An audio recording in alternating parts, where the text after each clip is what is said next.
এরপর মহারাজকে চন্দনের কোটা দিয়ে বরণ করবে মৃদুল মাস্টার অহন গুপ্ত।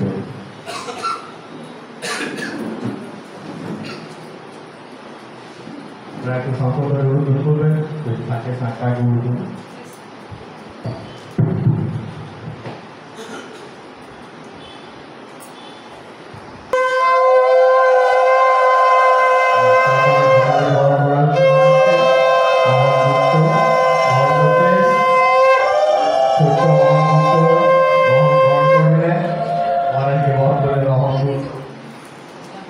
এরপর পুষ্পস্তবক দিয়ে মহারাজকে সম্বর্ধনা জানাচ্ছেন বেলা মণ্ডল।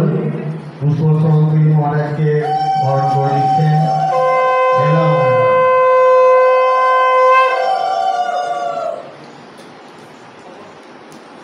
আপনারা চিন্তা করুন, মহারাজের পাঠ শুরু করবেন, মন্ডল সবাই শুনুন, এখানে যেন কন্ট্রোল কোনো রকম বেশি না ওঠে।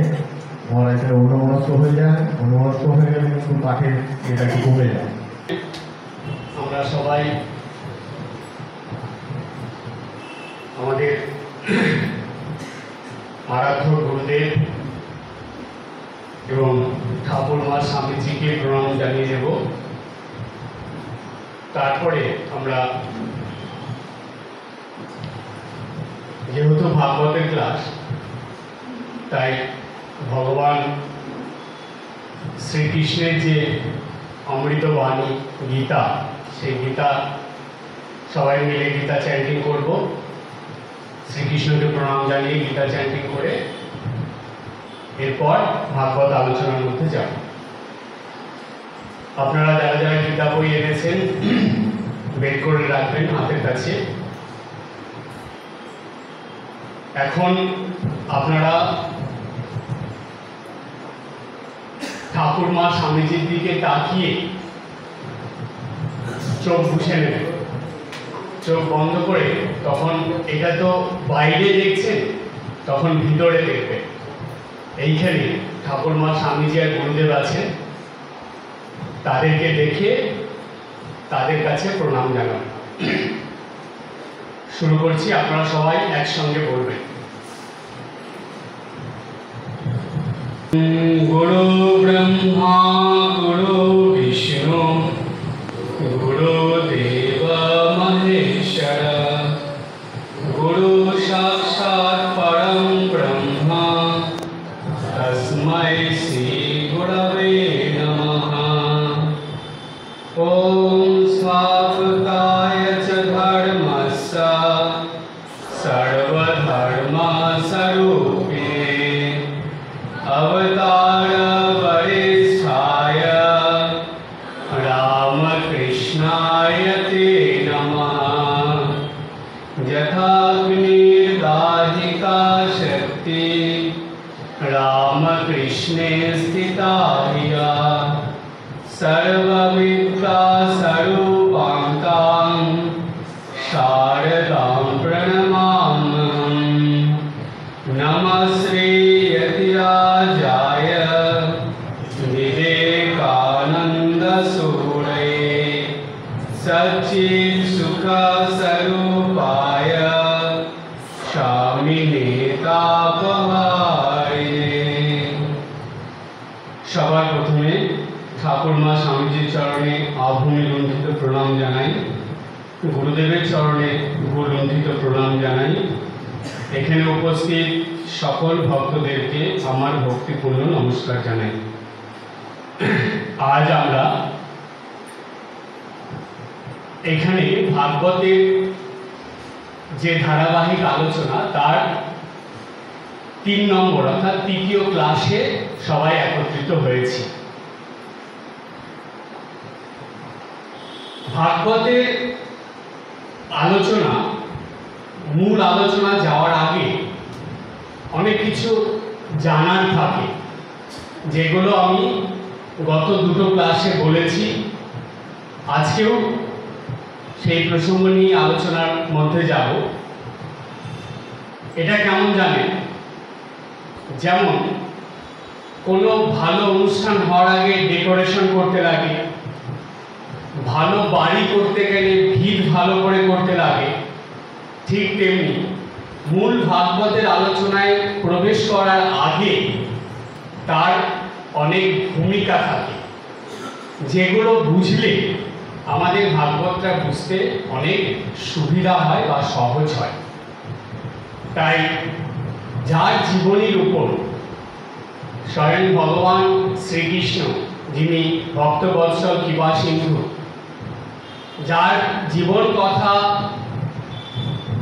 আলোচনার মধ্যেই ভাগবতের মূল তত্ত্ব সন্নিহিত হয়ে আছে, তাকে আমরা প্রণাম জানিয়ে তার কথা স্মরণ করে তারপরে ভাগবতের আলোচনার মধ্যে যাচ্ছি। ভগবান শ্রীকৃষ্ণের প্রণাম মন্ত্র বলবো, আপনারা সবাই একসঙ্গে বলবেন।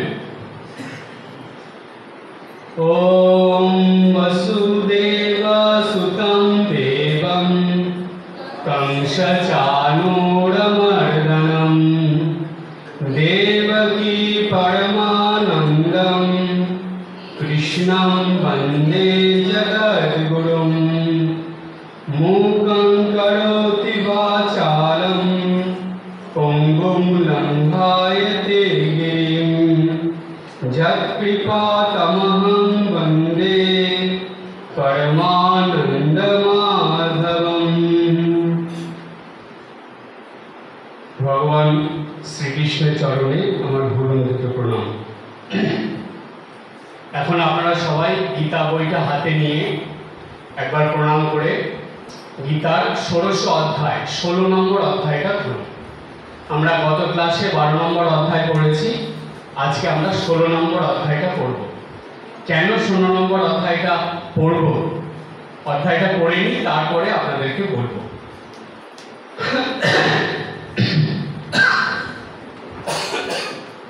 परमात्मने नमः। अथ षोडशोऽध्यायः दैवासुरसम्पदविभागयोगः।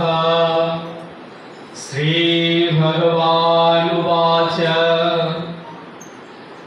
अभयं सत्त्वसंशुद्धि ज्ञानयोगव्यवस्थिति दानं दमस्य यज्ञस्य श्रद्धाय तपःआर्जवम् अहिंसा सत्यम् अक्रोध त्यागशान्तिरपैशुनम् दया भूतेषु लुप्तं मादर्वं हेयचापलम् तेजस्समाधिति शौचम् अद्रहो नातिमानिता भवन्ति सम्पदं दैवीम् अभिजातस्य भारत दम्भदर्पाभिमानश्च क्रोधपारोषमेव च अज्ञानं चाभिजातस्य पार्थ सम्पदमासुरीम् दैवी सम्पद्विमोक्षाय निबन्धाय सुरीमता मा शुचा सम्पदं दैवीम् अभिजातोऽसि पाण्डव दौभूषर्गो लोकस्मिन् दैव आसुर एव च दैवविस्तारश प्रोक्ता आसुरं पार्थ मे शृणु प्रवृत्तिं च निवृत्तिं च जना न विदुरासुराः न शौचं नापि चाचारो न सत्यं तेषु विद्यते सत्यं प्रतिष्ठं ते जगदाहोरनीश्वरम् परस्परसम्भूतं किमानत्कामहैतुकम् एतं दृष्टिमवष्टभ्य नष्टात्मानपबुद्धय प्रभावन्तु गकर्माणः क्षयाय जगतहिताः कामश्रितदुष्पूरं दम्भमानं मदान्विताः मोहग्रे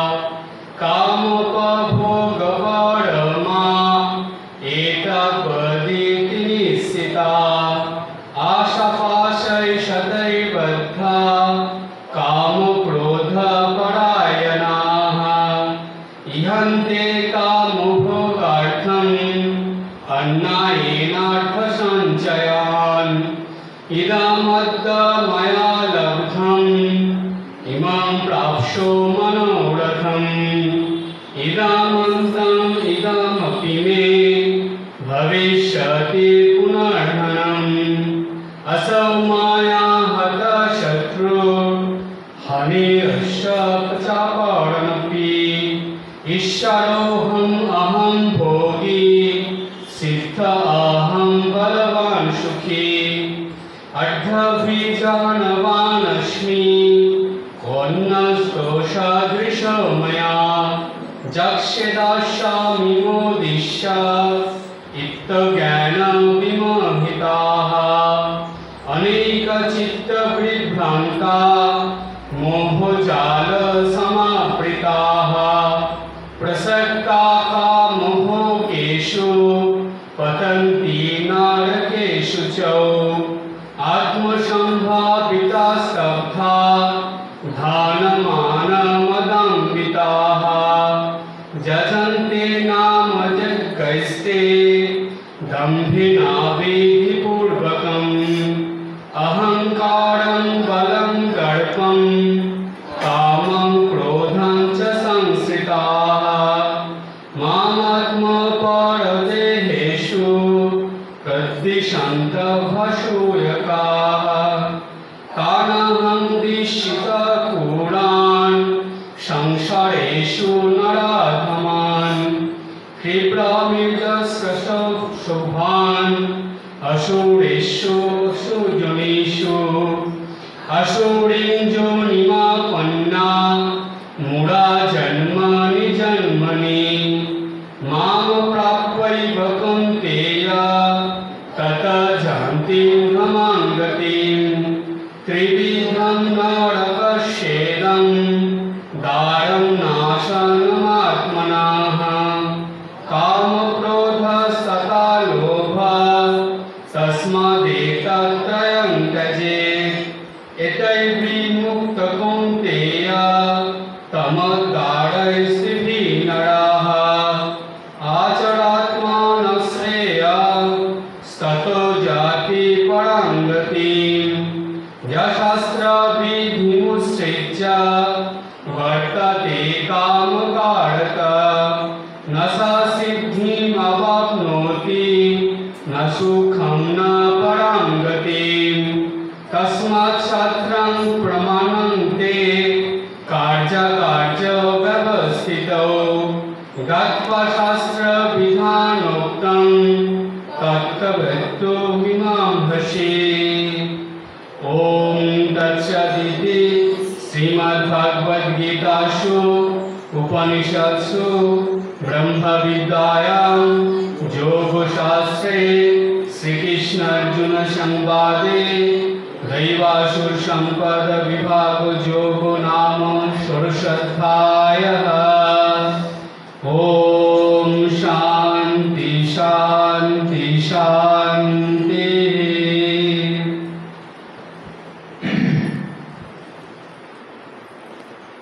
ভগবান এই 16 নম্বর অধ্যায়ে খুব সুন্দর দুটো প্রসঙ্গ সমগ্র মানব জাতির সামনে তুলে ধরেছে। বলছেন যে এই পৃথিবীতে যত মানুষ জন্মগ্রহণ করে বা যত মানুষ আছে তাদের প্রকৃতির মধ্যে দুটো ভাগ দেখা যায়। একরকম প্রকৃতির মানুষ তারা দৈবী সম্পদে সম্পন্ন থাকে, অর্থাৎ দেবতাদের গুণাবলী তাদের চরিত্রের মধ্যে স্বভাবের মধ্যে থাকে। আর এক ধরনের মানুষ যারা আসরিক গুণে সম্পন্ন থাকে। অসুরদের মধ্যে যেই রকম স্বভাব প্রকৃতি সেই রকম স্বভাব প্রকৃতি তাদের মধ্যে থাকে। কিন্তু মজার ব্যাপার কি জানেন, ভগবান এই দুটো জিনিস দিয়েই মানুষকে পাঠায়। একটা মানুষের ভিতরেই দুটো জিনিস থাকে, আসরিক ভাব গুণ থাকে এবং দৈবী ভাব গুণ থাকে।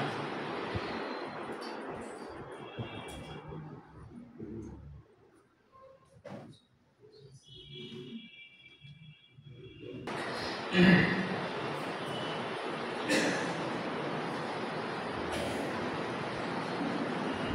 এই যে দুটো ভাব ভগবান আমাদের মনের ভিতরে দিয়ে দেন বা আমাদের গুণের মধ্যে দেন, এটা কেমন জানে?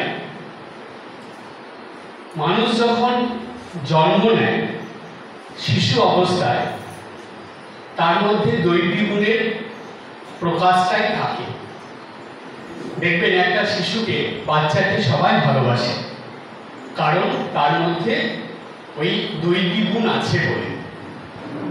বাচ্চাটার হাসি, কথা সবকিছুই যেন একটা ভালো লাগা দিয়ে মিশ্রিত থাকে।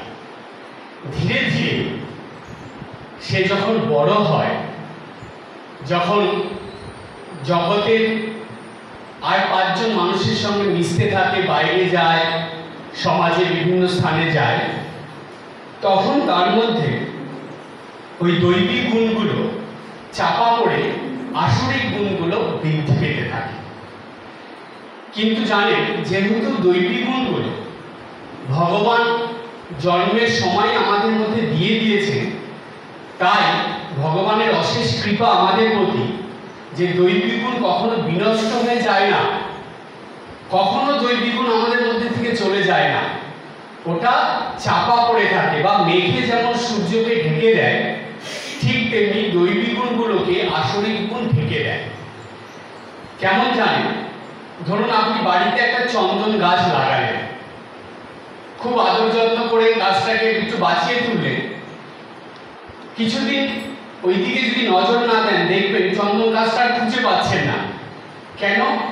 আগাছাগুলো এত বাড়বাড়ন্ত, তারা চন্দন গাছটাকে ঢেকে দেবে। চন্দন গাছ খুব ধীরে ধীরে বাড়ে, আগাছাগুলো খুব তাড়াতাড়ি বেড়ে যায়। আমাদের শাস্ত্রের নির্দেশ আছে যে মানুষের মধ্যে যে অশুভ গুণ, খারাপ গুণ, সেগুলো খুব তাড়াতাড়ি বৃদ্ধি পায়, আর ভালো গুণগুলো খুব ধীরে ধীরে বৃদ্ধি পায়। কিন্তু একবার যদি ভালো গুণগুলোকে বৃদ্ধি করে মনের ভিতরে ঠিকভাবে নিয়ে নেওয়া যায়, তাহলে সেটা কিন্তু খুব মূল্যবান হয়ে ওঠে। যেমন চন্দন গাছকে যদি ভালোভাবে যত্ন করে বাঁচানো যায়, অনেক বছর পর কিন্তু প্রচুর টাকা দাম হয়, তাই তো? এটা অমূল্য হয়ে ওঠে। ঠিক মানুষের মধ্যেও তাই।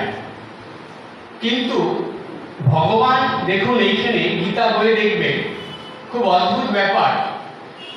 16 নম্বর অধ্যায়ে দৈবী গুণের কথা ভগবান মাত্র 3টে শ্লোকে বলেছে। 16 নম্বর অধ্যায়ে 24টা শ্লোক আছে, তার মধ্যে 3টে শ্লোকে দৈবী গুণের কথা বলছেন। দৈবী গুণ কি কি? 26টা দৈবী গুণের কথা বলে দিলেন 3টে শ্লোকের মধ্যে, বাদ বাকি 21টা শ্লোক বললেন আসরিক গুণের কথা। বুঝতে পারছেন ভগবান কি ইঙ্গিত করছে? যে দৈবী গুণের লোকের সংখ্যা খুব কম, আসরিক গুণের লোকের সংখ্যা বেশি। সেই জন্য দৈবী গুণটাকে আমাদের মধ্যে ভগবান দিয়েছেন, সেটাকে নষ্ট করতে নেই, সেটাকে কখনো নষ্ট করতে নেই। সেটাকে আমাদের কর্মের দ্বারা সেটাকে বাড়াতে হয়। প্রত্যেকটা মানুষের মধ্যে দৈবী গুণ অবশ্যই আছে, তা যদি না থাকতো তাহলে সে মনুষ্য জন্ম পেত না। অনেক জন্মের পুণ্যের ফলে এই অমূল্য মানব জন্ম পাওয়া যায়, আর ওই যে পুণ্য, ওগুলোই দৈবী গুণ। আপনার অনেক অনেক জন্মের দৈবী গুণ ছিল বলেই আপনি এই অমূল্য মানব জন্মটা পেয়েছেন। আর এই মানব জন্মকে কেন অমূল্য বলা হচ্ছে, কেন এটাকে এত গুরুত্ব দেওয়া হয়, তার কারণ কি জানেন? 3 রকম স্টেজ আছে জন্মে। একটা হলো গ্রস লেভেল, পশুত্বের স্টেজ। একটা মিডিয়াম, সেটা হলো মনুষ্য জন্মের স্টেজ। এর থেকে একটা হলো হাই, সেটা হলো দৈবিক গুণের বা দৈবিক ভাবের স্টেজ। একটা পশু ভাব, একটা মনুষ্য ভাব, আর একটা দৈবিক ভাব। মানুষ মাঝখানে দাঁড়িয়ে আছে। তার নিচের দিকে পশুত্ব, উপরের দিকে দেবত্ব। স্বামীজি বললেন, ছিলে পশু, হয়েছ মানুষ, হতে হবে দেবতা। আমরা পশুত্বের স্তর থেকে কিন্তু মনুষ্যত্বের স্তরে এসেছি, আর আমাদের যেতে হবে দেবত্বের স্তরে। কিন্তু মানুষ এটা ভুলে যায়। সুতরাং জানবেন, যে যেমন কর্ম করছে তার ফল হিসাবে কিন্তু তার পরের জন্মটা নির্ভর করে। এবার আপনি কর্মফল অনুযায়ী নিচের দিকে যাবেন না উপরের দিকে উঠবেন, সেটা আপনার উপরেই নির্ভর করছে। এটা অন্য কেউ ঠিক করে দেবে না। স্বামীজি বললেন, মানুষের কর্মফলে ভগবান হস্তক্ষেপ করেন না। ভগবান তিনি তো এই নিয়মটা সৃষ্টি করেছেন যে কর্ম করো, সেই মতন তুমি ফল পাবে। তাহলে তিনি কেন কর্মফলটা হস্তক্ষেপ করবে? করেন না। যেমন কর্ম করবে তেমন ফল পাবে। তাই কর্মটা আমাদের এমন হবে যে আমরা মনুষ্যত্বের থেকে দেবত্বে পৌঁছে যাব। কলিযুগে মানুষের জানে, গীতা যদি পড়তে হয় সবার আগে 16 নম্বর অধ্যায় পড়া দরকার। একটু অবাক লাগছে না শুনে? কেন দরকার জানেন? দৈবিক গুণটাকে আগে নিজের ভিতরে ওটাকে বাড়াতে হবে, জানতে হবে তো আমার মধ্যে কি কি দৈবিক গুণ আছে। মেলাবেন একবার গীতার 16 নম্বর অধ্যায়ের প্রথম 3টে শ্লোকে 26টা দৈবিক গুণের কথা ভগবান বলে দিয়েছেন। সেই 26টার মধ্যে কটা আমার মধ্যে আছে কোনোদিন মিলিয়েছেন? মেলাবেন তো, দেখবেন যে আমি কটা দৈবিক গুণের অধিকারী হতে পেরেছি আর কতগুলো আমাকে অর্জন করতে হবে। সুতরাং এইটা যখনই মানুষ দৈবিক গুণের দিকে তার মনোভাবকে নিয়ে যাবে, তার কায় মনোভাবকে কর্ম দ্বারা, চিন্তা ভাবনার দ্বারা, কথাবার্তার দ্বারা সে দৈবিক গুণের দিকে এগোবে, তখনই সে শ্রীমদ্ ভাগবত গীতা বুঝতে পারবে। তার আগে এক কান্দে ঢুকবে আর এক কান্দে বেরিয়ে যাবে, ভেতরে যাবে না। একটা জিনিস দেখবে যে আমাদের মন কেমন জানেন? স্পঞ্জের মতন নরম। স্পঞ্জ কি করে? জলকে টেনে নেয়, তাই না? ছোটবেলায় মনে আছে স্লেটের মধ্যে লিখতাম, ওটা মোছার জন্য স্পঞ্জটাকে জলে ভিজিয়ে মুছতাম না? হতো তো ছোটবেলায়। স্পঞ্জটা কি? জলটাকে টেনে নেয়। মনের ভিতরে দৈবিক গুণ যদি থাকে তবেই সে এই ভাগবত তত্ত্বের কথা, গীতার কথা, উপনিষদের কথা, সাধু মহারাজদের কথা মনের ভিতরে টেনে নেবে, ওটা আর বেরোতে দেবে। কিন্তু মনের ভিতরে যদি দৈবিক গুণ, দৈবিক ভাব না থাকে, এটা ফিরে চলে আসবে, প্রবেশ করবে না, যাবে না ভেতরে। তাই গীতা পড়লে সবার আগে 16 নম্বর অধ্যায়টা পড়া দরকার। কেন? আমরা দৈবিক গুণের অধিকারী হব। দৈবিক গুণের অধিকারী হলে সব এমনি আমার মধ্যে চলে আসবে। ওর জন্য আর আলাদা করে কোনো চেষ্টা করতে হবে। যেমন দেখবেন, যখন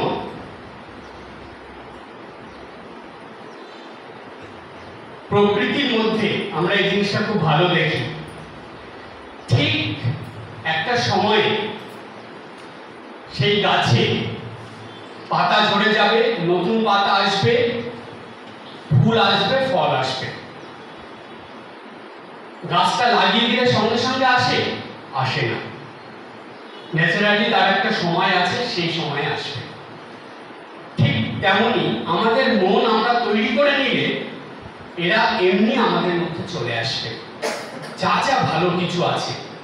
এই প্রসঙ্গে স্বামীজির একটা কথা বলি, কত সুন্দর। দেখুন স্বামীজি এমন ভাবে তার চিন্তা ভাবনার স্তরটা কোথায় ছিল দেখুন। স্বামীজি বলছে এই প্রকৃতির মধ্যে দু রকম চিন্তার স্তর ঘুরতে থাকে। দুটো চিন্তার স্তর আছে, একটা হলো অশুভ চিন্তার স্তর, একটা হলো শুভ চিন্তার স্তর। বলছে এই যে আপনারা ইন্টারনেটের ব্যাপারটা বুঝতে পারছেন তো, জানেন তো? ইন্টারনেট যদি কানেকশন, আপনি মোবাইলটা অন করুন, যেখানে ইন্টারনেট কানেকশনটা থাকবে ইন্টারনেটের, আপনার মোবাইলে চলে আসবে। আমাদের মন এই ইন্টারনেট কানেকশন থেকে হাজার হাজার গুণ বেশি স্ট্রং, অনেক ক্যাচ করার ক্ষমতা আমাদের মনে। কিভাবে ক্যাচ করে জানেন? ছোট্ট একটা উদাহরণ আপনাদের দিই। দেখবেন সকালবেলা ঘুম থেকে উঠে একটু হাত মুখ ধুয়ে আপনি ঠাকুর ঘরে বসলেন, প্রার্থনা করছেন, জপ করছেন, দেখবেন এমন হয় চারিদিক নিস্তব্ধ শান্ত, মন এমন মানে আধ্যাত্মিক চিন্তায়, দৈবিক চিন্তায় ভরে গেছে যে ঠাকুর ঘর থেকে আর বেরোতে ইচ্ছা করছে না, মন্দির থেকে আর ফিরে যেতে ইচ্ছা করছে না। আমি অনেক মানুষকে দেখেছি সকালবেলা হাঁটতে হাঁটতে কোনো মন্দিরে চলে যায়, সেখানে গিয়ে অনেকক্ষণ বসে থাকে, তারপরে ফিরে আসে। কেন? সকালবেলা ওই পরিবেশটা তার মনে একটা দিব্য ভাব সৃষ্টি করে। ওই সারাদিনে তো এরকম হয় না। সকালবেলাটা কেন হয়? কারণ কি জানেন? স্বামীজির কথাটা কেমন দেখুন। ওই ভোরবেলা সূর্য উদয়ের আগে, সেই সময়টা আমাদের এই জগতে যত মুনি ঋষিরা আছে, যত সাধু সন্ন্যাসীরা, সাধক সাধিকা আছে, তারা ওই ভোরবেলায়, যেটাকে ব্রহ্ম মুহূর্ত বলে, সেই সময় তারা জপ ধ্যান করতে থাকে, প্রার্থনা করে, সাধনা করে। তাদের সেই মনের স্তর সেই সময় এই প্রকৃতির বাতাবরণে ঘুরে বেড়ায়, তাদের ওই চিন্তা ভাবনা স্তরটা চারিদিকে ছড়িয়ে পড়ে। ঠিক সেই সময় যে কজন মানুষ ঠাকুর ঘরে বা মন্দিরে বসে জপ ধ্যান করছে, তাদের মনে ওই সাধু মুনি ঋষিদের মনের শক্তিটা তাদের মনে এসে কাজ করে। সেই জন্যই সকালবেলা মনটা এত ফ্রেশ হয়ে যায়, এতটা ভগবানের প্রতি লেগে যায়। এই জন্য আমাদের হিন্দু শাস্ত্রের নির্দেশ, সূর্য উদয়ের আগে তুমি প্রার্থনা জপ ধ্যান করো, কারণ তখন মনের দ্বিগুণ শক্তি। কেন? ওই মুনি ঋষিদের যে চিন্তা ভাবনার শক্তি, সেটা বায়ু স্তর থেকে বা এই মানে প্রকৃতি স্তর থেকে আপনার মনে এসে কাজ করছে। আবার ঠিক দেখবেন সন্ধ্যার পরে যারা মন্দিরে টন্দিরে যায় না, এই ধর্মের পথে যায় না, বসে বসে যারা আজে বাজে কাজের মধ্যে থাকে, তারা বসে আছে, ক্রমাগত খারাপ চিন্তা ভাবনা তাদের মনে আসছে, ক্রমাগত তারা আজে বাজে কাজ করে যাচ্ছে। কেন এটা হয় জানেন? ওই সময় যত এরকম খারাপ চিন্তা ভাবনার মানুষ আছে, তারা ওগুলো বেশি করে চিন্তা করতে থাকে, আর সেই স্তরটা আপনার মনের উপর এসে কাজ করে। তার মানে সকালবেলা সাত্ত্বিক বা দৈবিক গুণের যে চিন্তা ভাবনা, সেটা প্রকৃতির মধ্যে ভীষণভাবে অ্যাক্টিভ থাকে, আর ঠিক সূর্য অস্তের পরে খারাপ চিন্তা ভাবনার যে স্তর, সেটা প্রকৃতির মধ্যে ভীষণভাবে অ্যাক্টিভ থাকে। সেই জন্যই সন্ধ্যাবেলা ঠাকুর বললেন সবকিছু ছেড়ে ভগবানের নাম করতে হয়। কেন বলেছিলেন ঠাকুর এই কথা? কারণ ওই অশুভ শক্তি আমাদের মনে ভগবানের কাজ করলে সেই আমাদের মনের উপরে তার কোনো প্রভাব বিস্তার করতে পারবে না। অশুভ শক্তির প্রভাব আমাদের মনের মধ্যে আসবে না। কেন? ভগবানের নামের শক্তি সেটাকে ফিরিয়ে দেবে, সেটা আমার মধ্যে আসতে পারবে। সেই জন্য জানেন, এই ভক্তির প্রথম উপায় হল যে ভগবানের নাম করা। চৈতন্যদেব এমনি কি এই নামের এত প্রচার করেছিলেন? কেন করেছিলেন তিনি? তার কারণ একমাত্র জানবেন, আমাদের মনের থেকে, আমাদের পরিবার থেকে, সংসার থেকে, বাড়ির থেকে যদি অশুভ শক্তিকে দূর করতে পারে, সেটা একমাত্র নামের শক্তি পারে। আপনি যতই সেই ওঝা, যতই জ্যোতিষী যাই করুন না কেন, ও একদিন, 2 দিন, 3 দিনের পর আবার যা তাই হয়ে যাবে। কিন্তু যদি ক্রমাগত আপনি নাম করে যান, তাহলে জানবেন এটা এমন প্রোটেকশন তৈরি হবে, কোনো অশুভ শক্তি আপনার মনে আসতে পারবে না, আপনার পরিবারে আসতে পারবে না, আপনার বাড়িতে আসতে পারবে না। এই রকম নামের শক্তি।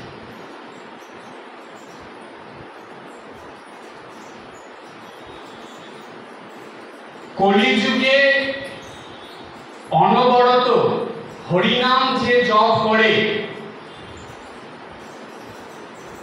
এমন কোন শক্তি নাই যে তার অনিষ্ট করে। এই নামের শক্তি তাকে প্রোটেকশন করে রাখে। সুতরাং ভক্তি পথের প্রথম উপায় হলো নাম করা। আর এই নামের দ্বারাই আপনার ভিতরে যত দৈবী গুণ সুপ্ত হয়ে আছে, চাপা পড়ে আছে, সেগুলো সব জেগে উঠবে। আপনাকে জোর করে জাগাতে হবে না, ওই নামই তাদেরকে জাগিয়ে তুলবে। তখন অশুভগুলো সরে যাবে, শুভগুলো এসে যাবে। যেমন হাওয়া হলে মেঘ সরে যায়, সূর্য আবার উদয় হয়, ঠিক তেমনি যেই নামের শক্তি আপনার মধ্যে কাজ করতে শুরু করবে, অশুভ সরে যাবে, শুভ চলে আসবে, খারাপ গিয়ে ভালো এসে যাবে। এই হলো ভক্তির পথের প্রথম। তাই প্রার্থনা করা, বেশি করে নাম করা, নিত্য ভগবানের পূজা করা এবং সেই সঙ্গে সন্ধ্যা বন্দনা, একটু সময় মতন শাস্ত্র পাঠ করা, সাধু সঙ্গ করা, ধর্মীয় আলোচনা শোনা, এগুলো কেন জানেন? এগুলো দৈবিক গুণকে বাড়িয়ে তোলার জন্য, আমাদের মনে ভক্তিকে বাড়িয়ে তোলার জন্য। তাই এই ভাগবত আলোচনায় মানুষের মনে ভক্তি বৃদ্ধি হয়। আর এই ভাগবত গ্রন্থটা এমনই একটা গ্রন্থ যেটা শুধু শ্রবণ করলেই মানুষের দৈবিক গুণ লাভ হয় এবং ভক্তি লাভ হয়। এটাকে শ্রবণ মাত্রেই মানুষের মধ্যে কাজ করতে শুরু করে, কিন্তু সেটা আপনাকে নিজের জীবনে কাজে লাগাতে হবে। বর্তমান সময়ে ধর্ম শুধু বলা এবং শোনার মধ্যেই সীমাবদ্ধ থাকে, কিন্তু রামকৃষ্ণ মঠ মিশনের ভক্তরা আপনাদের প্রমাণ করে দিতে হবে যে ধর্ম শুধু বলা এবং শোনার মধ্যে নয়, ধর্ম জীবনে পালন করার মধ্যে। তা না হলে সেই ধর্মের কি মূল্য থাকবে বলুন তো? আমরা প্রত্যেক দিন আমাদের সাধ্য সামর্থ্য মতন সকাল থেকে রাত পর্যন্ত ধর্ম পালন করেই জীবনযাপন করব, এই রকম সংকল্প নিয়ে আপনার দৈনন্দিন জীবনযাপন শুরু করুন। দেখুন, স্বামীজি বললেন যে ধর্মের মধ্যে দিয়ে মানব জীবনের সমস্ত সমস্যা সমাধান করা যায়, আর কোনোভাবে করা যায় না। জগতে এমন কোনো পথ নেই যেই পথ দিয়ে চলে সমস্ত সমস্যার সমাধান করা যায়। একমাত্র একটা পথই আছে, সেটা হলো ধর্মের পথ। যেই পথ দিয়ে চললে মানুষ তার জীবনে সকল সমস্যার সমাধান করে নিতে পারে, নিজেই করে নিতে পারবে। কারোর প্রতি তাকে অপেক্ষা করতে হবে না, কারোর উপর নির্ভর করতে হবে। কত বড় কথা দেখুন। তাই ধর্মটা নিজের জীবনে পালন করুন। আপনাদের মনে আছে গত ক্লাসে আমি কি বলে শেষ করেছিলাম? গত ক্লাসে আমি বলেছিলাম তস্মিন তুষ্টে জগৎ তুষ্টম, অর্থাৎ ভগবান, তস্মিন মানে সে, অর্থাৎ ভগবান। ভগবান সন্তুষ্ট হলে জগতের সবকিছু সন্তুষ্ট হয়। তখন আমি একটা প্রশ্ন বলে শেষ করেছিলাম গত সপ্তাহে আলোচনাটা, যে প্রশ্নটা ছিল যে ভগবান যে আমার প্রতি সন্তুষ্ট হচ্ছে সেটা আমি কি করে বুঝবো? এটা বুঝতে হবে তো। আপনারা বলবেন, মহারাজ আমি সকাল থেকে রাত পর্যন্ত ভগবানের জন্য কত কিছু করছি, কিন্তু উনি কি সন্তুষ্ট হচ্ছেন আমি তো বুঝতে পারছি না। কি করে বুঝবে? এটা খুব গুরুত্বপূর্ণ প্রশ্ন, যে ভগবান যে আমার প্রতি সন্তুষ্ট হচ্ছেন কিনা আমি কি করে বুঝবো? আজকে শুনে নিন, এটা খুব মন দিয়ে শুনবেন, মনে রাখবেন। ভগবান আপনার প্রতি সন্তুষ্ট হচ্ছে কিনা সেটা বোঝার পাঁচটা উপায় আছে। পাঁচটা উপায়। প্রথম উপায় হলো নিজের কাজে নিজের সন্তুষ্টি। সকালে ঘুম থেকে ওঠার পর থেকে রাত্রে ঘুমানোর আগে পর্যন্ত আপনি যাই করছেন, ছোট কাজ বড় কাজ যেটাই আপনি করছেন, সেই কাজে আপনি নিজেকে সন্তুষ্ট হচ্ছেন, সেটা আগে বিচার করুন। জানবেন যেই কাজে আপনি নিজে সন্তুষ্ট হচ্ছেন না, ওই কাজে ভগবান কোনোদিন সন্তুষ্ট হবে। তার মানে আমাদের শাস্ত্রের কথা, আত্মতুষ্টি একটা শব্দ আছে। আত্মতুষ্টি মানে কি জানেন? নিজের সন্তুষ্টি। তাই আমাদের মনোবিদ্যায় বলা আছে, সাইকোলজিতে বলা এটা, যে তুমি যেটা করছো সেটাই তোমার মন সন্তুষ্ট হচ্ছে কিনা সেটা আগে দেখো। তোমার মন যদি সন্তুষ্ট হয়, জানবে তোমার সেই কাজে সেই সেবাতে ভগবান সন্তুষ্ট হবে। আপনি বাড়িতে একটা কিছু বানালেন, রান্না করলেন, বা আপনারা কিছু একটা ঘরোয়া জিনিস তৈরি করলেন, আপনি নিজেই সেটাতে সন্তুষ্ট হলেন না। আপনি ভাবতে পারেন যে আপনি যাকে দেবেন সেই খেয়ে খুব সন্তুষ্ট হবে? হয় কখনো এটা? দেখুন, তার মানে ভগবান সন্তুষ্ট হচ্ছে কিনা বোঝার জন্য আগে নিজের সন্তুষ্টিটা দরকার। সেই জন্য B practical, be perfect. Practical হবে যে না, আমি যেটা করব সেটা 100% দিয়ে করব। স্বামীজি বললেন, হ্যাঙ্গিং হয়ে থাকবে না, মাঝামাঝি কিছু নয়, হয় হ্যাঁ নয় না। যদি আমি করি কাজটা 100% দিয়ে করব, আর যদি না করি তাহলে একদমই করব না, মাঝামাঝি করব না। এটাকে বলে প্র্যাকটিক্যালিটি। যে ছোট বড় যেটাই আমি করি না কেন 100% মন দিয়ে করব। তাহলে কি হবে? বি প্র্যাকটিক্যাল হয়ে গেলাম, এবার বি পারফেক্ট। তার মানে আমার সব কাজে পারফেকশন আসবে, ওই কাজের থেকে আমার মধ্যে সন্তুষ্টি আসবে। এটা হলো প্রথম উপায়, যে নিজে সন্তুষ্ট হলে ভগবান সন্তুষ্ট হয়। এবার আসি দ্বিতীয় উপায়। দ্বিতীয় উপায় হলো যে আপনি যা করছেন তাতে ধীরে ধীরে কি উন্নতি হচ্ছে, এটা আপনাকে দেখতে হবে। যাই করুন আপনি ধরুন ছবি আঁকছেন, আপনি ধরুন লেখালেখি করছেন, আপনি ধরুন কিছু ডেকোরেশনের কাজ করছেন, বা আপনি অফিসে কোনো কাজ করছেন, স্কুলে কোনো কাজ জব মানে শিক্ষকতা করছেন, যে যেই পেশাতে যেভাবেই আছেন, নিত্যদিন যে কাজগুলো আপনি করছেন, আপনি কখনো ভেবেছেন যে আপনার কাজগুলো আপনি যেই অবস্থায় শুরু করেছিলেন সেগুলো দিনের পর দিন উন্নতির দিকে যাচ্ছে কিনা, ডেভেলপ হয়েছে কিনা, আপনার কাজের দ্বারা অপরের উন্নতি হচ্ছে কিনা? এটা যদি হয়, জানবেন আপনার কাজে ভগবান সন্তুষ্ট হচ্ছে। কারণ ভগবান সন্তুষ্ট না হলে কোনোদিন উন্নতি হবে না। যদি আমরা দেখি যে সাময়িক উন্নতি, কয়েকদিন পর দেখবেন সেটা নষ্ট হয়ে যায়। কিন্তু ভগবানের খুশি হলে ধীরে ধীরে যে উন্নতিটা হচ্ছে, হঠাৎ করে উন্নতি নয়, কিন্তু আমি যেটা বলছি বুঝতে পারছেন তো? ধীরে ধীরে উন্নতি। আজকে 10 বছর আগে আপনি যে কাজ শুরু করেছিলেন, 10 বছর পরে আপনার সেই কাজে কতটা উন্নতি হয়েছে? ধীরে ধীরে উন্নতি হয়েছে তো, নাকি তার থেকে আরো বেশি অবনতি হয়ে গেছে? সেটা বুঝতে হবে। তাই যদি উন্নতি হয়, জানবেন আপনার কাজ ঠিক হচ্ছে, ভগবান সন্তুষ্ট আছে। সেটা যে কোনো কাজ হতে পারে, ইভেন আপনার প্রার্থনা, জপ, ধ্যান, সাধন, ভজন, আধ্যাত্মিক, জাগতিক সব রকম কাজ দিনের পর দিন উন্নতি হতে হবে।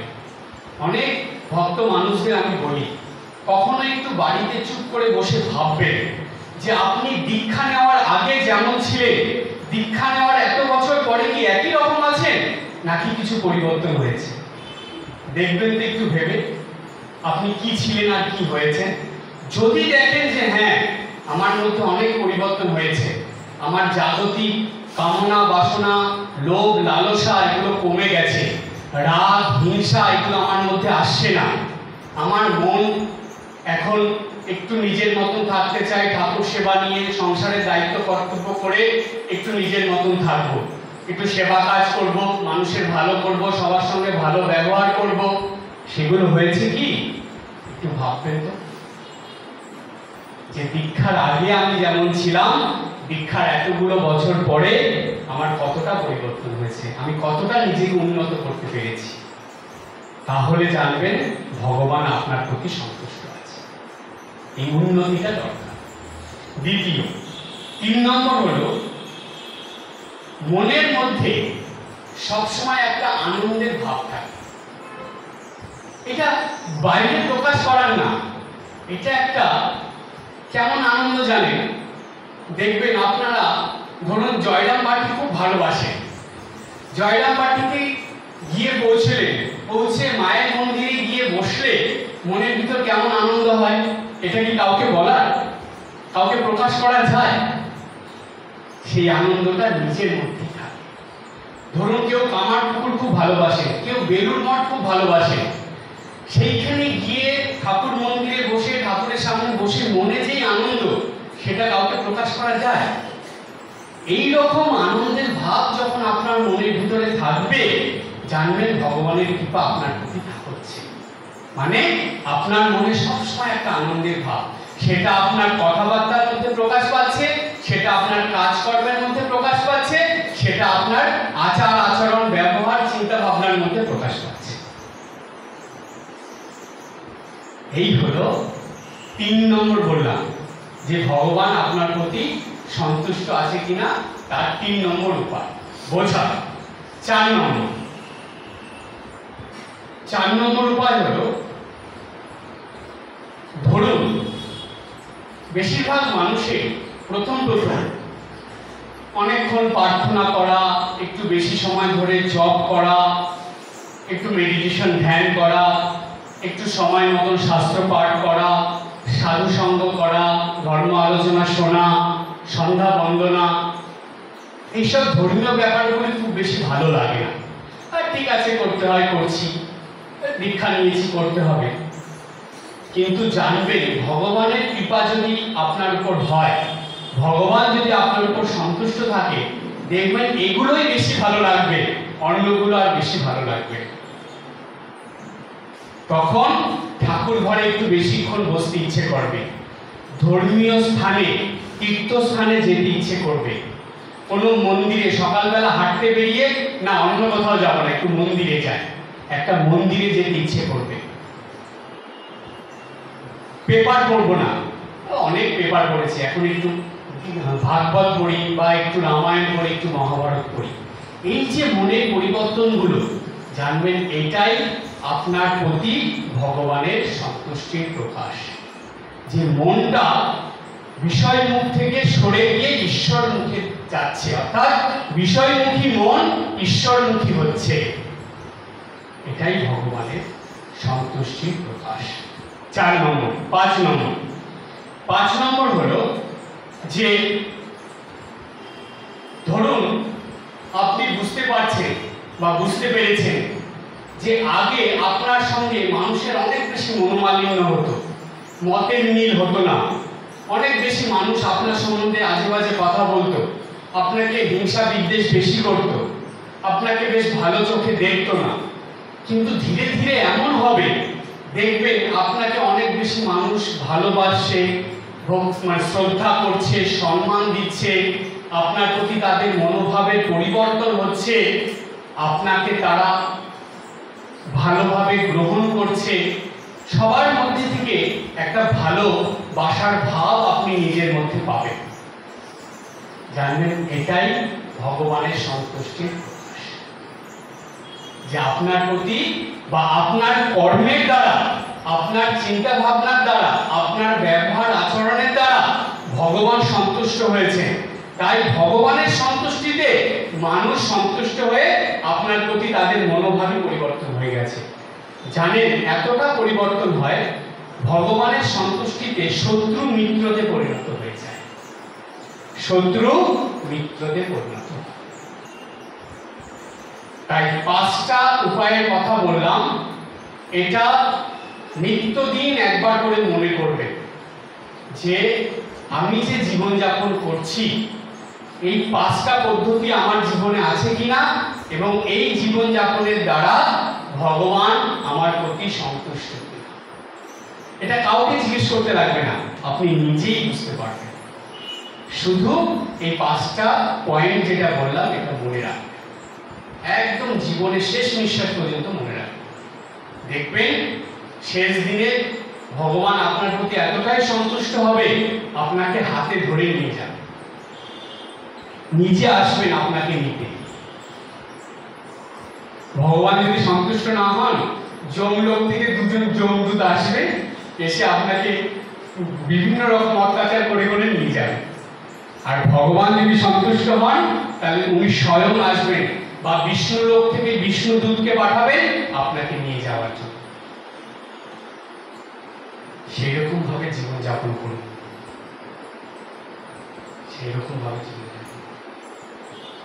যে ভগবান বলছেন যে আমাদের ঠিক ঠিক ভক্তদের জীবন কেমন হবে জানো? সবকিছুর মধ্যে দৈবী ভাব প্রকাশ পাবে। আপনার কর্মে, আপনার ব্যবহারে, আপনার আচার আচরণে, আপনার কথাবার্তায়, সবকিছুর মধ্যে একটা দৈবী ভাব, একটা সাত্বিক ভাব, একটা ভালো লাগার ভাব। স্বামী ভূতেশানন্দজি মহারাজ ছিলেন, প্রতিদিন সকালবেলা তাকে প্রণাম করার জন্য মানুষের লাইন লেগে যেত, ভিড় লেগে যেত। কিন্তু অদ্ভুত ব্যাপার, মহারাজ কারোর সঙ্গে কোনো কথা বলতেন না, চুপ করে বসে থাকতেন। ভক্তরা মহারাজকে প্রণাম করতে এসে একদম চুপচাপ, কোনো কথা বলছেন না। মহারাজকে প্রণাম করছেন, চুপ করে হাত ধরে দাঁড়িয়ে, হাত জোর করে দাঁড়িয়ে আছেন কিংবা বসে আছেন, কিন্তু পিন অফ সাইলেন্স, সবাই চুপ। ভক্তদের জিজ্ঞেস করা হলো, আপনারা মহারাজকে প্রণাম করতে আসলেন, কিছু জিজ্ঞেস করছেন না? বলছে যে মহারাজকে দেখেই আমাদের মন আনন্দে ভরে যাচ্ছে, আমরা কি জিজ্ঞেস করবো, কোনো প্রশ্নই আসছে না, এত ভালো লাগছে। তার মানে দিব্য ভাবে ভরে আছে, দিব্য ভাবে ভরে আছে। এই রকম ভাব আমাদের মধ্যে আনতে হবে যে আমরা যেখানে যাব সেখানে একটা ভালো লাগার ভাব বা ভালো লাগার বোধ আসবে। মানুষ আপনাকে ওয়েলকাম করবে, অ্যাকসেপ্ট করবে, আপনাকে দেখে তারা খুশি হবে। এই রকম জীবনযাপন করবে, তবেই না মনুষ্য জীবন। আপনাকে দেখে 10 হাত দূর দিয়ে চলে যাবে, এটা কি মনুষ্য জীবন? আপনাকে দেখে অপরে ভয় পাবে, আপনাকে দেখে অপরে মুখ ফিরিয়ে নেবে, এটাই কি জীবন? আপনাকে দেখে অপরে খুশি হবে, তাদের ভালো লাগবে, এইরকম জীবনযাপন করতে হবে। আর সেটা একমাত্র সম্ভব এই নিত্যদিন আমাদের যে ভক্তিভাব নিয়ে দৈবী গুণ সম্পন্ন হয়ে জীবনযাপন করা। কারণ কি জানেন? আসরিক ভাব থাকলে তার বন্ধু যত হবে তার থেকে শত্রু বেশি হবে। আর ঠিক ঠিক যদি দৈবী ভাব থাকে তাহলে তার শত্রু মিত্রতে পরিণত হবে, তার শত্রু কেউ থাকবে না। কেউ যদি ইচ্ছা করে শত্রুতা করে আপনার ক্ষতি করতে চায়, তার নিজের ক্ষতি হয়ে যাবে কিন্তু আপনার ক্ষতি করতে পারবে না। কারণ কি জানেন? স্বামীজি বলছেন এই অশুভ শক্তির থেকে শুভ শক্তির ক্ষমতা অনেক বেশি, অনেক বেশি। শুধু সেইটাকে ধারণ করে চলতে হবে, তবে হবে। এই বিশ্বাসটা রাখতে হবে। আমি একজন মহারাজকে জানতাম, তিনি যখনই কোনো সমস্যা আসতো খুব বেশি করে নাম জপ করতেন। কথা একদম বলতেন না কারোর সঙ্গে, সমানে নাম জপ খুব বাড়িয়ে দিতেন। তিনি আরোগ্য ভবনে ছিলেন। আমি তখন ব্রহ্মচারী অবস্থায় মহারাজের সঙ্গে আমার কথা হয়েছে। আমি মহারাজদের একটু সেবা টেবা করতাম, তাদের কাছ থেকে অনেক পুরনো দিনের কথা শুনতাম। তো আমি মহারাজকে জিজ্ঞেস করলাম, আচ্ছা মহারাজ, এইরকম মানে এই যে আপনি নাম জপ বাড়িয়ে দিতেন, কারোর সঙ্গে কথা বলতেন না, খুব জপ করতেন, কি কারণটা কি? তখন মহারাজ বললেন, কত সুন্দর কথা দেখুন, বলছে যখনই তোমার জীবনে কোনো বিপদ আসছে, কোনো সমস্যা আসছে, অসুবিধা আসছে, কোনো বাধা বিঘ্ন আসছে, জানবে এটা অশুভ শক্তি একটা প্রভাব তোমার উপর বিস্তার করতে চাইছে। তুমি যদি তখন বেশি কথা বলো, অপরকে বলো এই নিয়ে, তুমি যদি খুব বেশি করে এটার মধ্যে জড়িত হয়ে যাও, পাগলের মতন হয়ে ওঠো, তাহলে তোমার সমস্যা অসুবিধা এগুলো তো দূর হবেই না, বরঞ্চ আরো বেড়ে যাবে। দরকার কি জানে, যখনই মানুষের জীবনে কোনো সমস্যা অসুবিধা বিপদ এগুলো আসে, তখন একটা আলাদা শক্তির দরকার, যেটাকে থার্ড পাওয়ার বলে, একটা দৈবী শক্তি দরকার। কেন? ওই অশুভ শক্তিটা ওই দৈবী শক্তির সঙ্গে পেরে উঠবে, আপনার জীবন থেকেও চলে যাবে। কিন্তু তার জন্য আপনাকে কি করতে হবে? মানুষে কি করে, যেই কোনো বিপদ হয় সঙ্গে সঙ্গে জ্যোতিষীর কাছে চলে গেল, সঙ্গে সঙ্গে সেই কোথায় পীর বাবা, কোথায় ঝাড়ফুঁক, সেই সব কোথায় বাবাগুলি মাগুলি সব জায়গায় চলে গেল।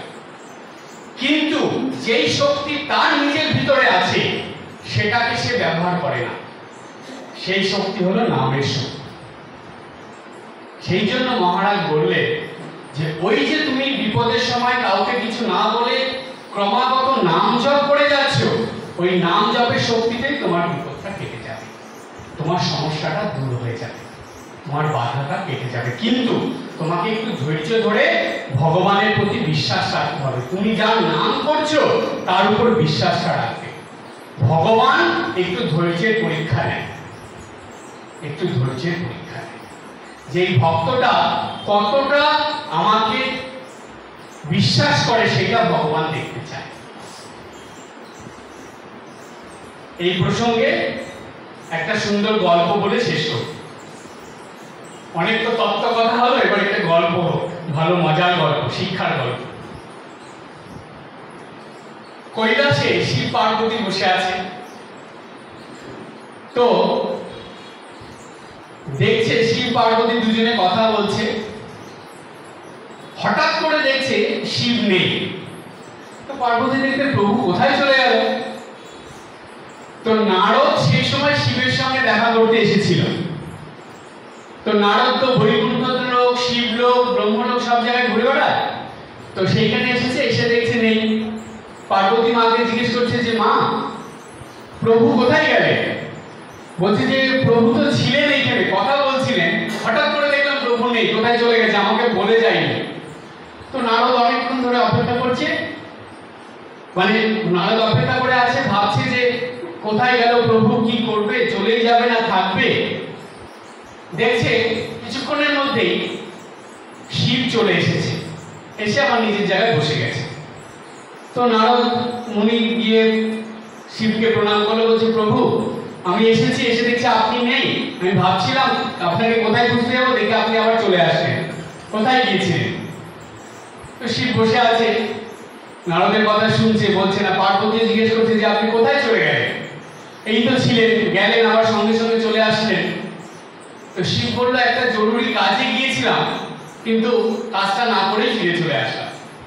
বলছে কেন? তখন শিব বলছে ঘটনাটা এই যে আমার এক ভক্ত, সে যাচ্ছিল রাস্তা দিয়ে হেঁটে, আমার নামে সে বিভোর, শিব নাম করতে করতে যাচ্ছে। যেতে যেতে সে এক নদীর ধার দিয়ে যাচ্ছে, সেইখানে ধোবিরা জামা কাপড় কেচে রাস্তার ধারে মাঠের মধ্যে শুকাতে দিয়েছে। আর আমার ভক্ত আমার নাম করতে করতে, শিব নাম করতে করতে এত বিভোর হয়ে গেছে যে ও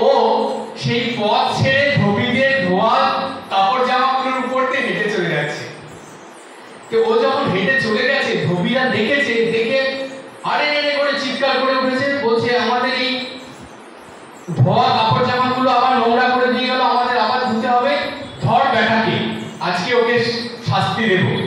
গোপীরা সবাই মিলে একদম ছুটেছে ওকে ধরার জন্য, খুব চিৎকার চেঁচামেচি করে, হাতে লাঠি টাঠি নিয়ে। সেই ভক্তটা শিব নাম করতে করতে যাচ্ছিল বিভোর হয়ে, এবার ধোবিয়া ওইভাবে আসছে। এইবার ভক্তটা প্রভুর নাম করতে করতে প্রভু বাঁচা বলে সে শিবের নাম করতে করতে দৌড়াচ্ছে, আর এদিকে ধোবিরাও পিছন পিছন দৌড়ে দৌড়ে যাচ্ছে ওকে ধরবে বলে, ও শিবের নাম করতে করতে যাচ্ছে। এবার শিবলোক থেকে কৈলাস থেকে দেখছে যে আরে এই ভক্তকে ধরলে তো আজকে একে হয়তো মেরেই ফেলবে, যে রেগে গেছে ধোবিরা, তো আমার এখন যেতেই হবে, ভক্তটাকে বাঁচাতে হবে। শিব তো শিবলোক থেকে হঠাৎ করে চলে এসেছে ভক্তকে বাঁচাবে বলে, কিন্তু শিব আস্তে আস্তে কাছাকাছি এসে দেখছে ভক্তটা কিছু দূর গিয়ে আর শিবের নাম করছে না, সে একটা বাঁশের লাঠি পেয়েছে, সেটা হাতে নিয়ে দাঁড়িয়ে বলছে আয় কে মারবি আমাকে, আয় দেখি আমার সঙ্গে লড়াই করবি, আয় আজকে আমাকে মারলে আমিও তোদের মাথা ফাটিয়ে দেবো। তখন আর শিবের নাম তার মুখে নেই, তখন তার নাম হলো যে কে আমার সঙ্গে লড়াই করবি আয়, আমিও দেখে নেব তাকে। তখন শিব এসে বলছে বা যে আমার নাম করছে আমি তাকে বাঁচাতে আসলাম, তার এতটুকু ধৈর্য নেই যে যার নাম করছে সে তাকে বাঁচাবে, এই ধৈর্যটা তার নেই। সে নিজের আত্মরক্ষা নিজেই করতে শুরু করে দিল, আচ্ছা করুক আমি তাহলে চলে যাই। তখন শিব ফিরে চলে আসলো। তারপরে কি হলো, সেই ধোবিরা বেধড়ক মারলো, সেই মার খেয়ে সে সেখান থেকে ফিরে গেল, তার মাথা ফাটলো, হাত পা ভাঙলো। ধৈর্যের পরীক্ষা। সেই যদি আরেকটু ধৈর্য ধরত, ভগবান শিব এসে কৃপা করে তাকে বাঁচিয়ে নিতেন, কিন্তু শেষ সময়ে গিয়ে শিব নামটা ছেড়ে দিল, শিবের উপর তার বিশ্বাসটা রাখলো না। সেই জন্য জানবেন, যখন ভগবানের নাম জপ করবে একটু ধৈর্য ধরবে। বর্তমান সময়ে এটার বড় অভাব, ধৈর্য নেই, সহ্য নেই, জীবনযাপন চলছে, এত অশান্তি, এত বিবাদ, এত মনোমালিন্য, এত সমস্যা। কেন জানেন? এই ধৈর্য সহ্যের অভাবের জন্য সংসার পরিবারগুলো ভেঙে তছনছ হয়ে যাচ্ছে, এই কারণ ধৈর্য সহ্যের অভাব। আমরা কেউ কারো কথা সহ্য করতে পারি না, প্রত্যেকটা কথার উত্তর দিতে হবে, সেই ঝগড়াঝাটি করে হোক, মারামারি করে হোক, যেভাবেই হোক, কেউ কিছু বললে তার প্রতিশোধ নিতেই হবে, এই রকম মনোবৃত্তি হয়ে গেছে মানুষের।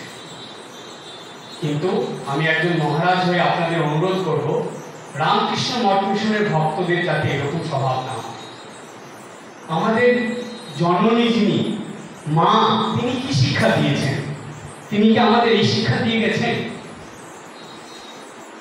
আমরা পরনিন্দা পরচর্চা করব না, পরের দোষ দেখব না, কাউকে খারাপ কিছু বলবো না, অশান্তি ঝামেলা এগুলো করব না, সবার সঙ্গে মিল করে চলার চেষ্টা করব, ধৈর্য শক্তি সহ্য শক্তি বাড়িয়ে চলব।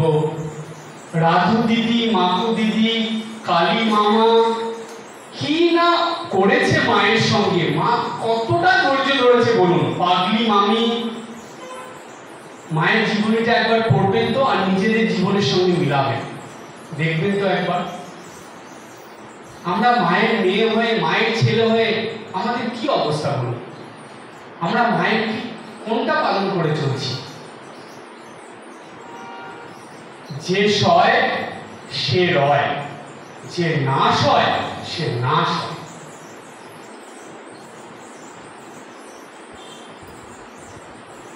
একটুখানি বোবা হতে শিখুন।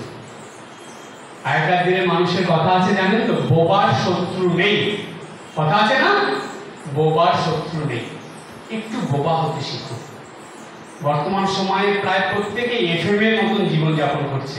24 ঘন্টা এফএম চলে, জানেন তো, এফএম স্টেশন কখনো বন্ধ হয় না, 24 ঘন্টা চলে। আমাদের মুখও তাই হয়ে গেছে না। বাক সংযম, এটাও একটা সাধনার অঙ্গ, বাক সংযম। জানেন, নিত্যদিন দিনের শেষে শোয়ার আগে যদি একটু সুখ শান্তি নিয়ে আনন্দ নিয়ে ভালোভাবে ঘুমাতে চান তাহলে 3টে সংযম করুন, নিত্যদিন অভ্যাস করবেন। 3টে সংযম কি কি? প্রথম হলো বাক সংযম অভ্যাস করুন। সবার প্রথম কথা যতটা সম্ভব কম বলুন। বাক সংযম। যত কথা তত দোষ, বুঝে শুনে কথা দোষ। আগেকার দিনের লোকের কথা, যত কথা তত দোষ, বুঝে শুনে কথা দোষ। সেজন্য প্রয়োজনে যতটুকু দরকার কথা বলবেন, হাসি মুখে বলবেন। মিষ্টি করে বল, মিষ্টি কথা বল, আমাদের মায়ের নির্দেশ। আমরা উল্টোটাই করতে থাকি। না, মা যেটা বলছে সেটা কর। মিষ্টি কথা বল, মিষ্টি করে বল। আমরা মিষ্টি কথা বলবো, মিষ্টি করে বলবো, অল্প কথা বলবো। প্রথম বাক সংযম করবেন। দ্বিতীয় খাদ্য সংযম, খাওয়া দাওয়াটা সংযম করবেন। ঠাকুর বললেন সকালে জল খাবার, দুপুরে বারুদ ঠাসা খাবার, রাত্রে আধ পেটা খাবার। মন্ত্রের মতন পালন করতে হবে কথাটা। সকালে জল খাবার মানে হালকা কিছু খাবার, পেট ভরে গলা পর্যন্ত রুটি, পরোটা, লুচি, আলুর দম, মিষ্টি, রাধা বল্লভী, এগুলো নয়। সকালেই মানুষের দুপুরের খাওয়াটা খেয়ে নেয়, ডায়াবেটিস হবে না কি হবে? সকালে হালকা খাবার। বাড়ির যারা মায়েরা আছে, হোম মিনিস্টার যারা, তারা এটাকে কঠিনভাবে পালন করবে। আপনারা হালকা খাবার বানান, করুক না, যত চেঁচামেচি করুক, বলবেন গেটের বাইরে গিয়ে চেঁচামেচি করো, ভেতরে যা খাবার আছে সেটা খাও। সকালে হালকা জল খাবার, দুপুরবেলা বারুদ ঠাসা খাবার, মানে দুপুরের খাওয়াটা ভালো খেতে হয়। সব রকম খাবার খাবেন, একদম পেট ভর্তি করে খাবেন দুপুরবেলা খাওয়াটা। আর রাত্রেবেলা আধ পেটা খাবার, ইচ্ছা করে অর্ধেক পেট খেতে হয়, মানে পেট ভরে খেতে নেই, ইচ্ছা করে হাফ পেট খেতে হয়। কিন্তু মহারাজ রাত্রেবেলা বিয়ের নিমন্ত্রণ হলে তখন কি করবো?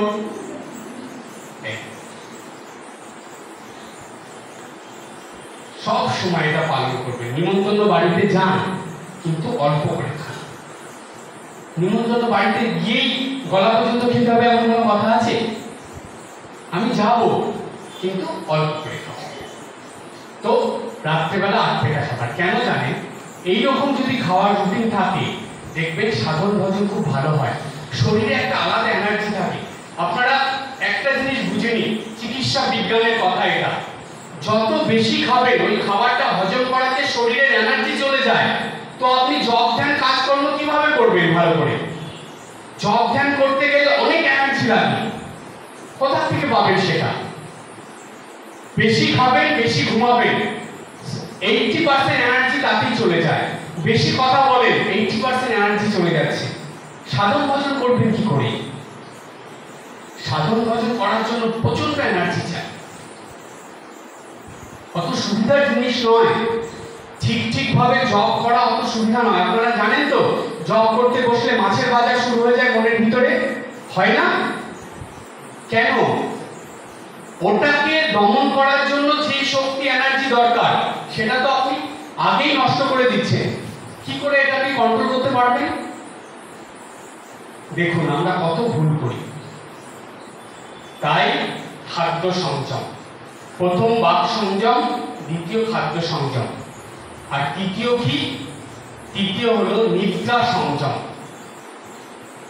বেশি ঘুমানোর অভ্যাস করবেন না। ভগবান সবার জন্য 24 ঘন্টা সময় দেয়, কাউকে 23 ঘন্টা দিচ্ছে না, কাউকে 25 ঘন্টা দিচ্ছে না। ওই 24 ঘন্টা সময়ের মধ্যেই আপনাকে সারাদিনের প্রয়োজনীয় যা যা কাজ সেগুলো সব করতে হবে। সামাজিক কাজ, সাংসারিক কাজ, আধ্যাত্মিক কাজ। কিন্তু আশ্চর্যের বিষয় কি জানেন? মানুষ সামাজিক কাজ করে, সাংসারিক কাজও করে, কিন্তু আধ্যাত্মিকটাই বাদ দিয়ে দেয়। আচ্ছা আজকে না বাড়িতে উৎসব আছে, খুব কাজের চাপ, কি করা যায়? জবটা কমিয়ে দিই, ঠাকুর ঘরে সময়টা কমিয়ে দিই। আচ্ছা আজকে সন্ধ্যা বন্দনা কোনো রকম একটু ধূপকাঠি ধরিয়ে রেখি, হয় কি না? কেন? কই খাওয়ার ঘরে তো সময় কমে না, অতিথিদের সঙ্গে গল্প করার তো সময় কমে না, তাহলে ঠাকুর ঘরে সময় কমে কেন? নিজের মনকে প্রশ্ন করবেন তো, দেখবেন প্রতি পদে আমরা ভগবানের কাছে হেরে যাই, কিন্তু তবুও তিনি এত কৃপাময়, আমাদের কৃপা করে তিনি আমাদেরকে আবার সুপথে ফিরিয়ে নিয়ে আসেন, আমাদেরকে আবার আশীর্বাদ কৃপা করেন।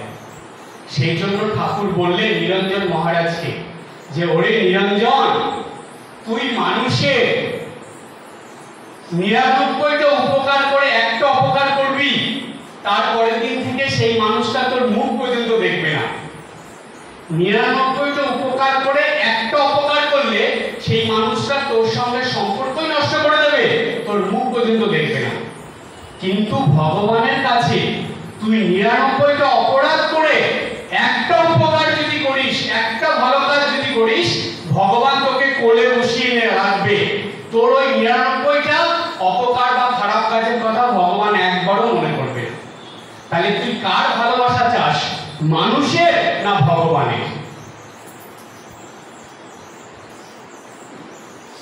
ভগবানের কাছে যখন প্রতিদিন সকালবেলা সন্ধ্যাবেলা দাঁড়াবেন না, ঠাকুর মায়ের মুখের দিকে তাকিয়ে ভাববেন যে আজকে সারাদিনে আপনি তার জন্য কতটা করেছেন। দেখবেন প্রতিদিন আমরা হেরে যাই ভগবানের কাছে, প্রতিদিন হেরে যাই। আমরা যতটা পাওয়ার যোগ্য তার থেকে অনেক বেশি ভগবান আমাদেরকে দিয়েছেন এবং দেন। তিনি কোনোদিন কারো কাছে ঋণী থাকেন না, কিন্তু আমরা প্রতি পদে পদে তাকে সরিয়ে দিই, প্রতি পদে পদে তাকে অবহেলা করি, প্রতি পদে পদে তাকে দূরে সরিয়ে রাখি। সেই জন্য আজ আপনাদের সবাইকে এটা বলবো যে জীবনে সব ঠিক থাকবে, শুধু একটু ভগবানের জন্য সময় দিন। একটু প্রার্থনা, জপ ধ্যান, নিত্য পূজা, সন্ধ্যা বন্দনা, শাস্ত্র পাঠ, বাড়িতে বিশেষ বিশেষ দিনে ভোগ রান্না করে ভগবানকে নিবেদন করা, সবাই মিলে সেদিন ভোগের প্রসাদ খাওয়া, এগুলো একটু করুন। বাড়িতে বছরে অন্তত একবার একটা উৎসব করুন, অনেক ভক্ত মানুষকে নিমন্ত্রণ করুন, মঠে গিয়ে মহারাজদের নিমন্ত্রণ করুন। আসুক না আপনার বাড়িতে ভক্তরা, আসুক না মহারাজরা, একটু টাকা খরচ হোক, তাতে কি হলো, কিন্তু পূর্ণ ফল তো হলো। জানেন, সাধু সন্ন্যাসীর পদধূলি না করলে গৃহস্থ বাড়ি শুদ্ধ হয় না। আর একটা ব্যাপারে শুদ্ধ হয়, সেটা কি? বাড়িতে উৎসব করলে, ধর্মীয় উৎসব হলে, ঠিক ভাবে উৎসব পালন করলে, অনেক ভক্তদের ডেকে তাদের পেট ভরে প্রসাদ খাওয়ালে ভগবান প্রসন্ন হন, গৃহস্থ বাড়ি শুদ্ধ পবিত্র হয়। তাই তস্মিন তুষ্টে জগৎ তুষ্ট। আজকে এই পর্যন্ত, সবাই ভালো থাকবেন, হাসি খুশি আনন্দ থাকবেন। ওম জননীং শারদাং দেবীং রামকৃষ্ণং জগদ্গুরুং পাদপদ্মে দয়োসিত্বা প্রণমামি মুহুর্মুহুঃ।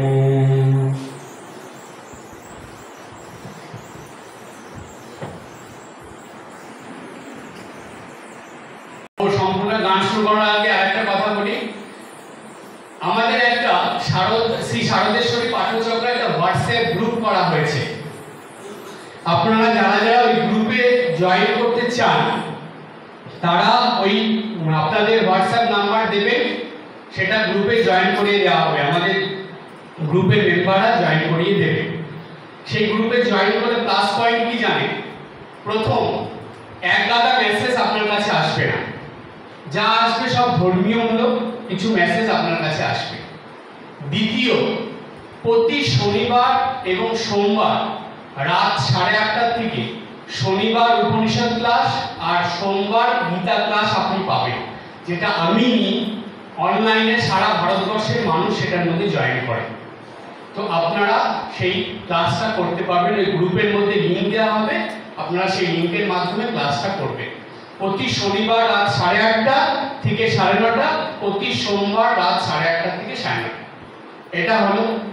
আরেকটা ওরা গান করতে পারেন, নিজে স্বরচিত কবিতা লিখতে পারেন, তারা কবিতা বলতে পারবেন, গান করতে পারবেন, এমনকি পুঁথি পাঠ এগুলোর অপশনও থাকে, সেগুলো। তো এই সম্পূর্ণ দিদি আমাদের গ্রুপে গান করেছিল, সবাই খুব প্রশংসা করেছে, খুব ভালো গান। এবং ওনার বাবা যিনি বসে আছে, উনি স্বরচিত কবিতা পাঠ করেছেন। সারা ভারতবর্ষের মানুষ আমাকে মেসেজ করে জানাচ্ছে যে মহারাজ এত সুন্দর কবিতা উনি লিখেছেন, শুনে মন ভরে গেল। তো আমি কি করি জানেন, অনেকে আমাকে বলেছে যে মহারাজ আপনি গ্রুপের মধ্যে এই ভক্তদের এটা করতে দেন কেন? আমি তার উত্তরে বললাম যে ভক্তদের মধ্যে অনেক প্রতিভা লুকিয়ে আছে, সেই প্রতিভাগুলো যাতে তারা সবার কাছে বের করতে পারে, ছড়িয়ে দিতে পারে, সেটা আমি চাই। ক্রিয়েটিভিটি চাই, নিজের চেষ্টায় কিছু করুন। আমাদের গ্রুপে 3 জন মা আছে যারা নিজে গান লেখে, গানের সুর দেয়, নিজে গান করে সব ভক্তদের শোনায়। ভাবতে পারেন, অনেক মানুষ আছে যারা নিজেরা কবিতা লেখে, নিজে কবিতা লেখে পাঠ করে আমাদের সবাইকে শোনায়। তো আমাদের এই গ্রুপে এটা পাবেন, প্রতিদিন একটা সুন্দর লেখা পাবেন সকালবেলা, প্রতিদিন রাত্রেবেলা একটা লেখা পাবেন। এবং সেই গ্রুপের মধ্যে এই আমাদের সারদা, এই শ্রী শারদেশ্বরী পাঠচক্রে যা যা হবে সব আপনারা গ্রুপের থেকে জেনে যেতে পারবেন। তাই সেটাও এইখানে ভলেন্টিয়াররা আছে, কাগজ কলম দিয়ে রেডি। আপনারা ক্লাস শেষের সময় আপনারা যারা যারা জয়েন করতে চান নাম এবং হোয়াটসঅ্যাপ নাম্বার দিয়ে দেবেন। আর ডোনেশন দিলেও সেই রিসিপ্টটার কপিটা হয়তো আজকে নাও দেবে, খাতায় লিখে দেবে, কিন্তু আপনি পরের ক্লাসে অবশ্যই পেয়ে যাবেন। একদম নিশ্চিন্ত থাকুন, হয়তো কাছাকাছি যারা থাকেন তাদের বাড়িতেও পৌঁছে যেতে পারে, সেই ব্যবস্থাও করা হবে, আপনারা নিশ্চিন্ত থাকবেন। এখন আমরা গান শুনে নিই, তাহলে সম্পূর্ণ দিদি চলে আসুন। ঠাকুরমার সম্মানে চরণে প্রণাম জানিয়ে, এখানে সকল ভক্তবৃন্দদের প্রণাম জানিয়ে আমি আজকে সমাপ্তি সঙ্গীত শুরু করছি। জননী